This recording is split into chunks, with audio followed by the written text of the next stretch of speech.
The O-A-O, home varay. Only on Sci-Fi. Imagine greater.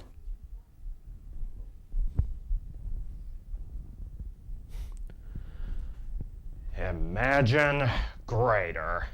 Yes, I do imagine greater.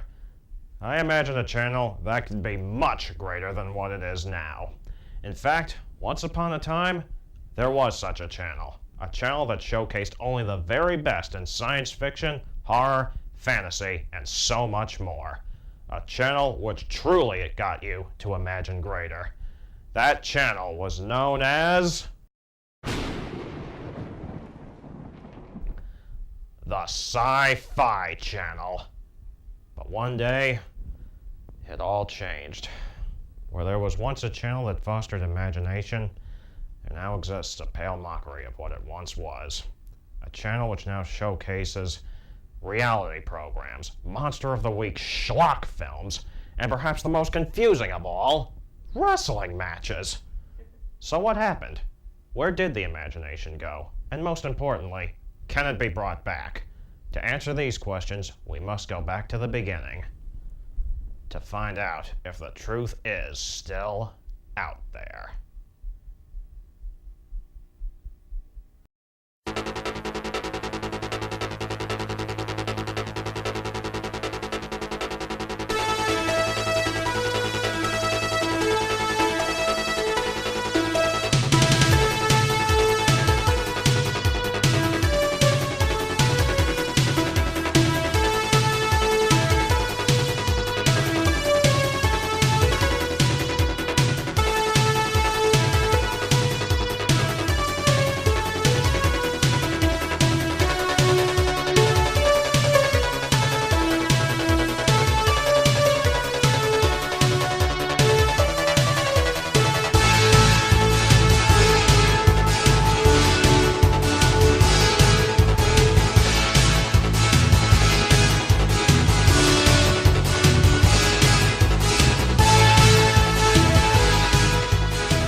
In order to understand the true purpose of the Sci-Fi Channel, it helps to have some grasp of the science fiction medium itself.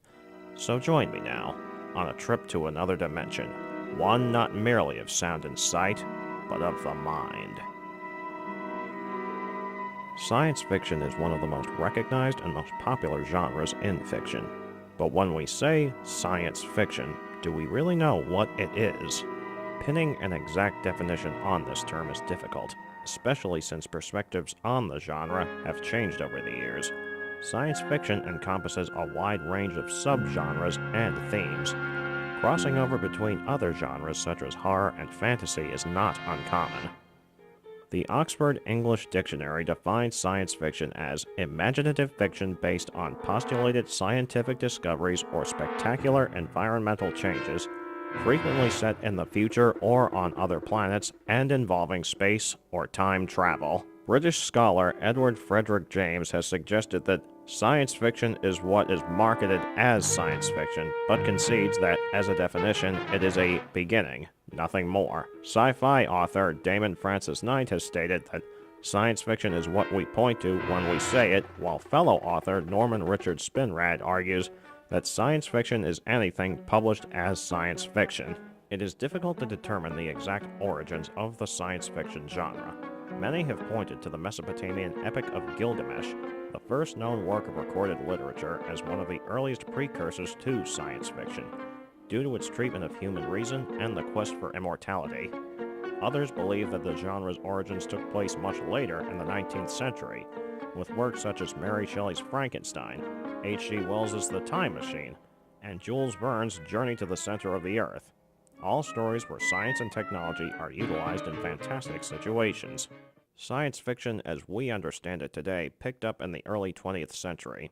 It's important to note that the term science fiction first came into usage in the 1920s. The origin of the term is typically associated with publisher Hugo Gernsback, who founded the first magazine dedicated to sci-fi, Amazing Stories. Prior to getting involved with science fiction, Gernsback already had a considerable background with science and technology. In 1904, he invented a new type of battery and emigrated from Luxembourg to the United States in the hopes of patenting it.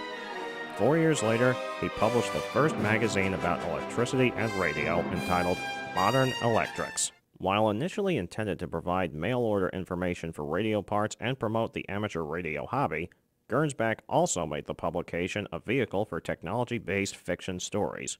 In April 1911, Gernsback began serializing a novel he had written entitled Ralph 124C 41 Plus, which was set in the year 2660 and provided readers with a technological utopia, showcasing all sorts of scientific advancements.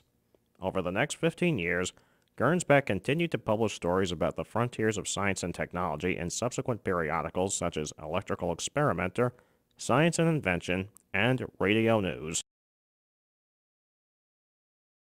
Recognizing the growing popularity amongst readers for stories of scientific advancement and technological progress, in 1924, Gernsback tried to get his audience to subscribe to a proposed magazine entitled Scientification. However, this did not meet with immediate success, and Gernsback shelved the idea for 2 years.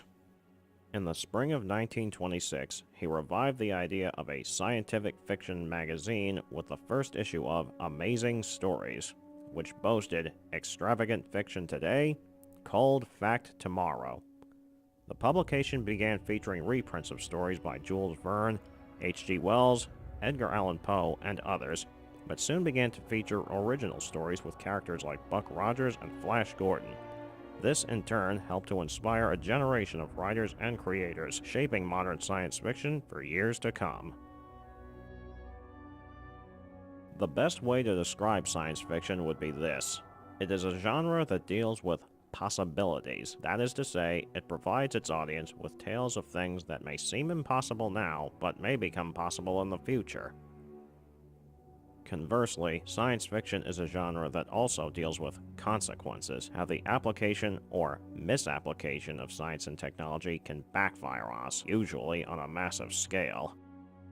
At its core, however, science fiction is a genre about imagination. That's not to say that all other genres aren't about imagination. What sets science fiction apart, however, is that it encourages its audience to think about the world around them as it is now, as well as what it may become. It also makes people think about how we have developed as a species over the years, and gives us pause to consider whether such development will help or hinder us in the long run.